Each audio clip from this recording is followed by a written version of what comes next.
everybody, it's a Soapbox where we talk about everything and anything that's been on my mind this week. But this week in particular, we are talking about ROH and more specifically, how to fix ROH. And before we get into how I would fix ROH, let's talk about what ROH was. ROH was the crown jewel of independent professional wrestling in North America from the early 2000s to the mid to late 2010s and all the way until it closed. And its history is rich with people that walked through the halls and made their name on ROH. Names like Kevin Owens, names like Cody Rhodes, names like Damian Priest and AJ Styles and CM Punk. And that's just a few from the WWE side. And I mean, of course, you have the AEW side like Adam Cole, like Bryan Danielson, like Hangman Adam Page, like Samoa Joe, and so many more. I mean, it also housed great, amazing rivalries like Steen versus Generico, best of friends to bitter rivals. Nigel McGuinness versus Bryan Danielson, the absolute heart and soul of Ring of Honor. Then you had great trilogies like Punk versus Joe. You had genre-defining tag team matches like Young Bucks versus the Briscoes, which changed how we see and how people do a lot of tag team wrestling today, truly innovators of their style. But the legacy, what ROH left behind was so much hard-hitting, cutting-edge wrestling that people would take and make their own, and they would use to find success other places. Over the years, ROH lost many stars to TNA, to WWE, to NXT Black and Gold, and to even eventually AEW. And like a phoenix, it would rise again, but not quite the same. But what is ROH now in the Tony Khan era? Tony Khan bought ROH all the way back in 2022. And a lot of people, a lot of fans, even myself, hope for bigger and better things for ROH. And let's be real and, let's try to be as fair as possible. We did get some big moments. We got the Briscoes versus FTR trilogy, two of the best tag teams of all time, having the best trilogies and best matches of all time. If you ask me my humble opinion, you got Athena becoming ROH world champion and, being the ace of that brand for a very, very long time and beating Samoa Joe's record. Then you would have Samoa Joe come back and win the ROH television championship and prove to all his naysayers that he can still go and he can still kick ass and hold titles like he did all those years ago. We got great matches and great feuds like Claudio versus Eddie Kingston, whose history and feud spanned over a decade, and it culminated in a true Cinderella story. I mean, if Cinderella grew up in New York and grew up on Noah tapes, that is, but it's pretty close. But the weekly TV, it's a mosh posh thing. Sometimes good, mostly bad, nothing really happening. The best way I can describe it is like watching a show, imagine any show, wrestling or otherwise, and missing 2 months of it, 2 months of programming, 8 episodes, if you will, and coming back and nothing has changed. That is ROH in its current form, in no direction. And the worst part, as it stands right now, people are paying $10 a month. So those 2 months of nothing happening, you just lost $20. And I think fans deserve better. My vision for ROH is very simple. I see it as a developmental brand, like AEW's NXT Black and Gold more so. Let's train these talent for the prime time, for the big lights, and let's not guess. This is like getting a new car, right? When you get a new car, you want to kick the tires, you want to check the engine, you want to look at the mileage because you're going to continue to invest money into this vehicle. And I feel like Tony Khan should do the same with his talent. You're going to continue to invest time and resources into making these people stars for your brand. You might as well do it here at the ground level and see everything. So when it's time for them to go on TV, you're not guessing what their strengths is, you're not guessing what their weaknesses. They can do these things and they'll grow as performers. But in the beginning, they can build that confidence and then you can branch out and try new things. Well, let's be honest, it's always good to develop talent. That's why people have multiple quarterbacks. That's why NFL teams have multiple quarterbacks, because people will, get injured. People will retire, or people will just straight up leave for greener pastures. And that's part of it, like any sport. And honestly, for me, I believe it's time for a hard reset on Ring of Honor. I believe that the best names that you have on Ring of Honor, the best tag teams, the GYVs, the Kingdoms of the world, the Righteous of the world, and all those other singles talents should just go straight up to AEW. Shouldn't waste any more time. They've already wasted a whole bunch of time in this purgatory of a show. And I think you should keep a select few. I think names like Deonna Purrazzo would be a great name to run that women's division. I think Sammy Guevara could be a great television champion. The young Von Erichs could be great tag team champions. And the rest, it can just be held down by, STP, the Trios Championships, the World Championships, and the ROH Women's Television Championship. Would be a great if STP just held those down until we grew the division under them to replace them. Let's talk about growing this roster. I think there's there's a abundance of talented independent professional wrestlers that are unsigned that can be on ROH, that can be used to bolster this roster. I mean, tons of untapped potential. Names like One Cold Manders, names like Calvin Tankman, Adam Priest, Michael Oku, Kevin Blackwood, the Myron Reeds of the world, the Keklas of the world, the Hyans, the Maki Ito, the Alex Windsors, the tag teams like Midnight Heat and Violence is Forever, and that's just to name a few, could benefit from having these quarterbacks, these other quarterbacks in their ear to help them develop a little bit quicker for AEW. I mean, think about a Violence is Forever being mentored by a FTR, by a Young Bucks. Think of Myron Reed or Kevin Blackwood being able to, have the ear of someone like a Kenny Omega or Will Ospreay. Think about all these people that just needs a little bit more layers to their characters, and say what you will about him now, but like a Chris Jericho, or about how to reinvent yourself and how to do different gimmicks and how to always find something new for yourself, or just quite simply how to be a good bad guy. Guys like MJF and Christian, how to be a good guy. You guys have guys like Sting and Darby, and once again Will Ospreay. Along with using AEW's partnerships at New Japan and CMLL and Stardoms and other places to be able to put these talents on excursions, not just so they could have training, but to have international exposure as well, bringing more eyes to Ring of Honor. Tony Khan currently has a very full plate. As I can see, you have the Jacksonville Jaguars, you have Fulham Football Club, you have AEW itself, and a whole bunch of litany of things that we don't even know go on. I think it would make it easier if he kind of handed over, or some of the reins. He handed over some of the reins of Ring of Honor, some of the responsibility of Ring of Honor to someone that can consistently have an eye on. Yes, of course, he's the big dog, he calls all the shots, whatever, but someone that's consistently in that Booker's chair, that is consistently driving the car, that is consistently putting directions and stories out when Tony Khan is focused on AEW, as he should be. And if I had to pick somebody right now, and this is a controversial pick, I'll probably pick Scott D'Amore. And say what you will about Scott D'Amore, he brought TNA back from the depths. Talent respect him. When he talks, people listen. And that's the most important thing, and to put it the quite simplest, the nicest way I can, I would rather take Scott D'Amore's, no matter what you think about his booking, I would take 100% of his effort and attention on Ring of Honor now than possibly the 10% maybe Tony Khan is offering. Because at the end of the day, Scott D'Amore has an underrated skill of not just putting matches together, but being able to elevate stars and, create good feuds. And he doesn't have to be Booker of the Year. He doesn't have to do anything, genre defining. He doesn't have to, book the most intense bloodline, Kenny Omega, Hangman Adam Page saga storyline. He doesn't have to. He just has to keep the show on the road and make sure the talent develop. And I think Scott D'Amore is very good at that. I think it would be very easy for him to do that, because ROH, as it stands right now, has the matches. They have great matches with CMLL, with the CMLL talent going on. They put on great matches every week. That's never been an issue. But we all know, wrestling or otherwise, the story only elevates the good matches. You can, I saw Commander have a great match with Black Panther, and it was an amazing match. I just wish there was more intensity behind it. I wish there was more meaning behind it, is what I mean. I wish there was a feud that, there was just Commander sitting in the crowd watching Black Panther. He earned the contendership, but it's just like, it needs a little bit more. Like the Hangman Adam Page story, I'm going to take Hangman Adam Page and Swerve as an example. Hangman Adam Page and Swerve, it was just a number one contendership. But then, Swerve took it to another level, and he showed up to Hangman's house. And then Hangman took it to another level where it was no longer a part of the championship. It was personal, and it was about, destroying Swerve's house and destroying what Swerve has built and all those things. The story just elevates the great matches. I think we need to elevate these great matches and get people, to watch. It's a wrestling show at the end of the day, show being the key word. And I think there's so much more stories that can be told. I mean, you got people like Lee Moriarty, who's been on this show. He's been, pure champion for so long. He hasn't really got a story, but I think a great story would be him versus Bandito. Him versus Bandito is where I started. Is, first, Lee Moriarty is less than 90 days away from being the longest reigning pure champion in Ring of Honor history. He's defended it consistently on Ring of Honor, defeating former, ROH world champions like Matt Taven along the way. And Bandito just won his championship from Chris Jericho, and he's just defeated Jalistico in the defense. We should do a callback to Brian Danielson and Nyla McGuinness, unified the ROH World Championship and the ROH Pure Championship. And I think we should do that with Lee Moriarty winning. I think there's a lot of history. I know that Lee Moriarty used to train with Jonathan Gresham, and Jonathan Gresham is the guy that ended Bandito's first world title reign, who merged the two world championships when there was two ROH world champions at the time. And I think that's just such a good story. And you got Lee as the world champ. I just feel like that's very interesting. And you get Bandito back on AEW TV full time. I think everybody wins.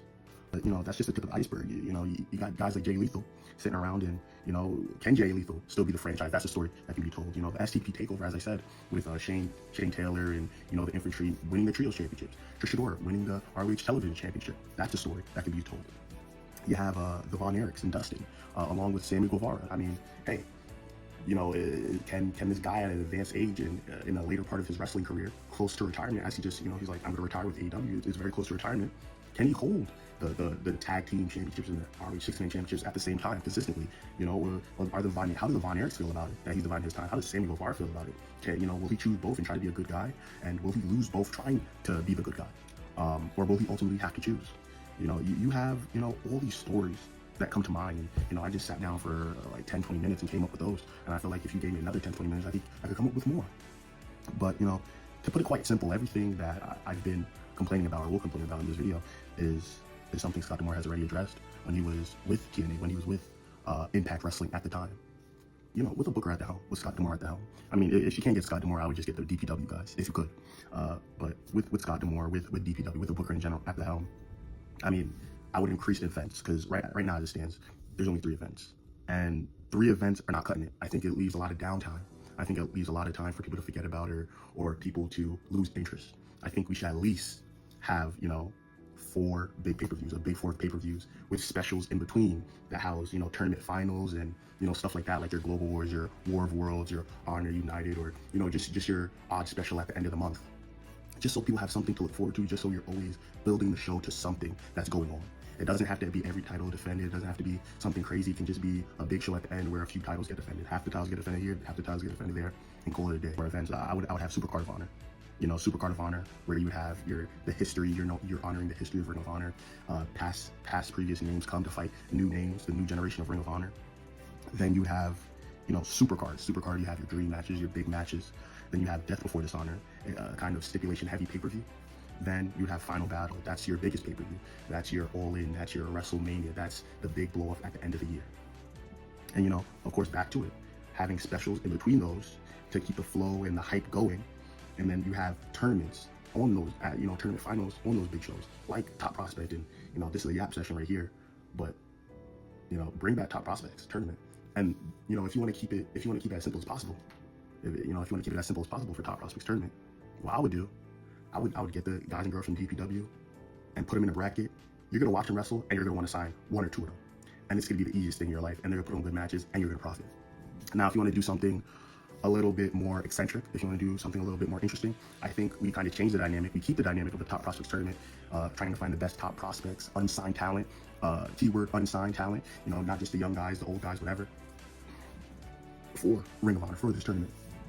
If you want to do something a little bit more interesting, you can have them be, 8 people, and 7 of them are representatives of a professional wrestling company. In the early form, one of them could be one from Defy, one of them could represent DPW, one of them West Coast Pro, Rev Pro, Pro Wrestling Revolver, HOG, and Prestige Wrestling, right? In that collective. And we're gonna get back to the kind of the collective later on too. But you have those 7 guys, and then the last guy, it could be a fan voted guy. And once again, keyword on the top unsigned talent. They're all unsigned, and hopefully they want to work for AEW. You're trying to find the top prospect. But it could be for all intents and purposes, the person just got to be like, I'm willing to work AEW, and I'm willing to work AEW, and I'm unsigned. So you could bring a guy back like Cedric Alexander. The fans could, or they could vote a James Ellsworth, or for all intents and purposes, Tetsuya Naito's contract is about to expire, so we could get Tetsuya Naito in the Top Prospects tournament, decimating all these young guys. And I think the fan voting perspective just throws out a wild card. If Roman Reigns for some reason got released, or like I'm done with WWE, hypothetically he could be in the Top Prospects tournament, or or just a guy that they feel like really deserves it, like a Daniel Makabe or someone like that. I think it would just make for interesting viewing, and people would be really into the Top Prospects tournament. Now back to the rest of the tournaments.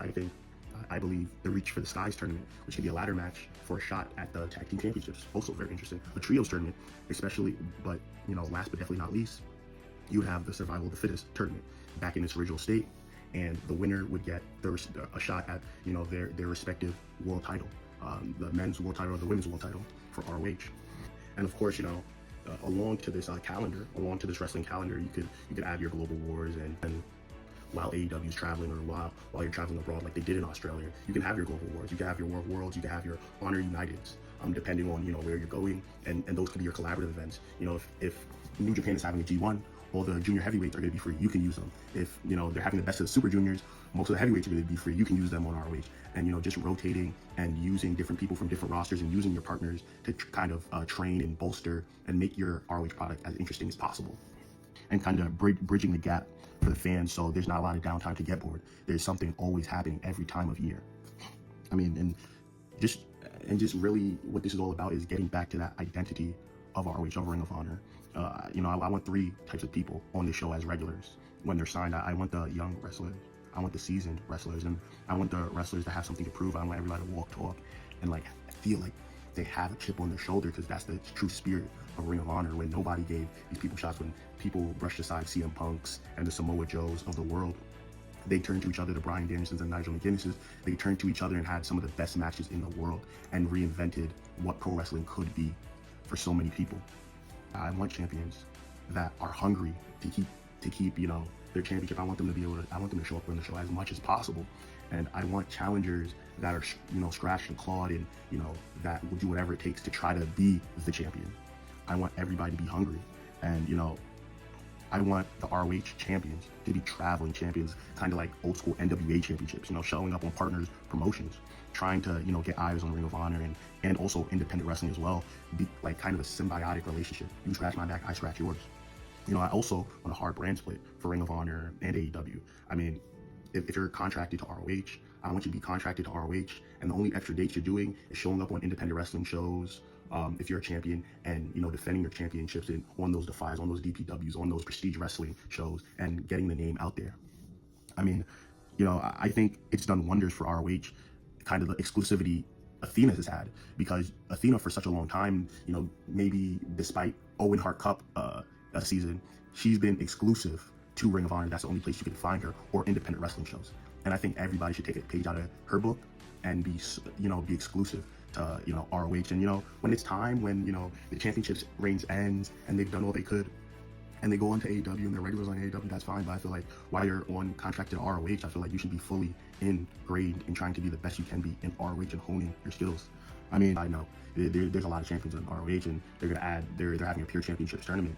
And I'm hoping they, Nigel McGuinness, Bryan Danielson, those women's championships as well. I think, Deanna could win the pure championship and be like, okay, well, I've basically won every championship in ROH, first ROH pure women's championship. I think she should be like, yo, Athena, title for title, yeah. Athena be like, sure, and then she'll freaking beat her. And then, okay, she beat her, she's legitimized, career resurgence, and then Lee beats Bandito, and then you build behind them, and those are the top guys until, your Kevin Blackwoods, your Manders, your, Myron Reeds, your Maki Itos, your Teklas, and, whoever beat her and, bolster that roster. Once you get back to 6 championships, you're gonna have a 2-hour show. You could put the focus on 3 sets of championships on one show and the other 3 sets of championships on the next week's show, and just kind of go back and forth and use video packages to kind of lace it together. But yeah, man, it's just like the less championships the better, especially the pure division. There's no division in the pure division. I'll be so real with you. I'm gonna finish off with some business. I think they should try to do some things like CMLL does with their YouTube memberships, and to kind of try to grow your audience. I think there should be exclusive perks of YouTube members and Honor Club members, like votes or write-ins. So if you're asking, yo, who should be the mystery 8th person in the Top Prospects tournament, I think you should very much give that to the channel members and people that have Honor Club, to give them the ability to vote on who they want in, to write in who they want in, and to give them those options, those perks for paying that $10. And also, I do think that it would be good if maybe you were able to every 3 months, like 3 months away, you give free episodes. You don't have to give away the specials or the pay-per-views, but 3 months pass, you might as well give some free ROH episodes or whatever, and just call it a day. Like I think you could only do good, and people could binge watch it just like they do MLW. We should give YouTube, we should give members and paying subscribers the chance to vote on awards like ROH MVP or best match of the year, best women's MVP, men's MVP, best tag team, and stuff like that, and make that exclusive, and have an end of year award show or something, and then everybody gets like a 2 weeks off or something cute to kind of retool things. I think that would also be really good. They should also really try to lean into the history of Ring of Honor, but kind of make it their own. Like tell the audience about who held these championships and what they did to hold these championships and everything they did, because there's a star-studded cast of, you know, names that walk the halls of Ring of Honor, and a lot of these fans don't know, or a lot of these fans, you know, think ROH is just another one of these wrestling brands. You gotta let them know the history and let them know the importance and the names that walk the halls of Ring of Honor, and all these, you know, greats that are still in the business today. Most of the greatest names in the world, the names that are on top, came from ROH. Here are my final thoughts. You know, I understand, you know, AEW has an all-star cast of talent. That has not, you know, left my mind at all. But I truly feel like with a roster close to nearing 180 professional wrestlers, I think to properly utilize everybody, I think Tony Khan really has to take the top 120, put them on Dynamite, put them on Collision, get someone like Scott D'Amore that I really believe can add value with, you know, with the independent scene, with the partnerships AEW has, with the talent AEW has. I think he can truly make something special, because it's really sad to see ROH in the state. You know, one of the first, you know, wrestling matches I've seen outside of WWE was Jay Lethal versus Jay Briscoe, and I absolutely loved it. And, you know, I've been watching ROH since. So to see it in its state it is now is very disappointing. And I know it could be so much more, because ROH now has, believe it or not, so much more resources at its disposal. It's just a lack of effort that is holding it back. And I truly feel like you give it to someone like Scott D'Amore, he'll put that effort in. If he could build, if he could build up TNA and they barely have anything from Anthem, I feel like he can do something amazing with ROH. I mean, how do you feel? What talent would you sign to this new ROH? Who would you get as booker? You know, what are some things that you would add to ROH? What are some things you would take away? Do you agree? Do you disagree? Leave it in the comments down below, and thank you for watching. Peace.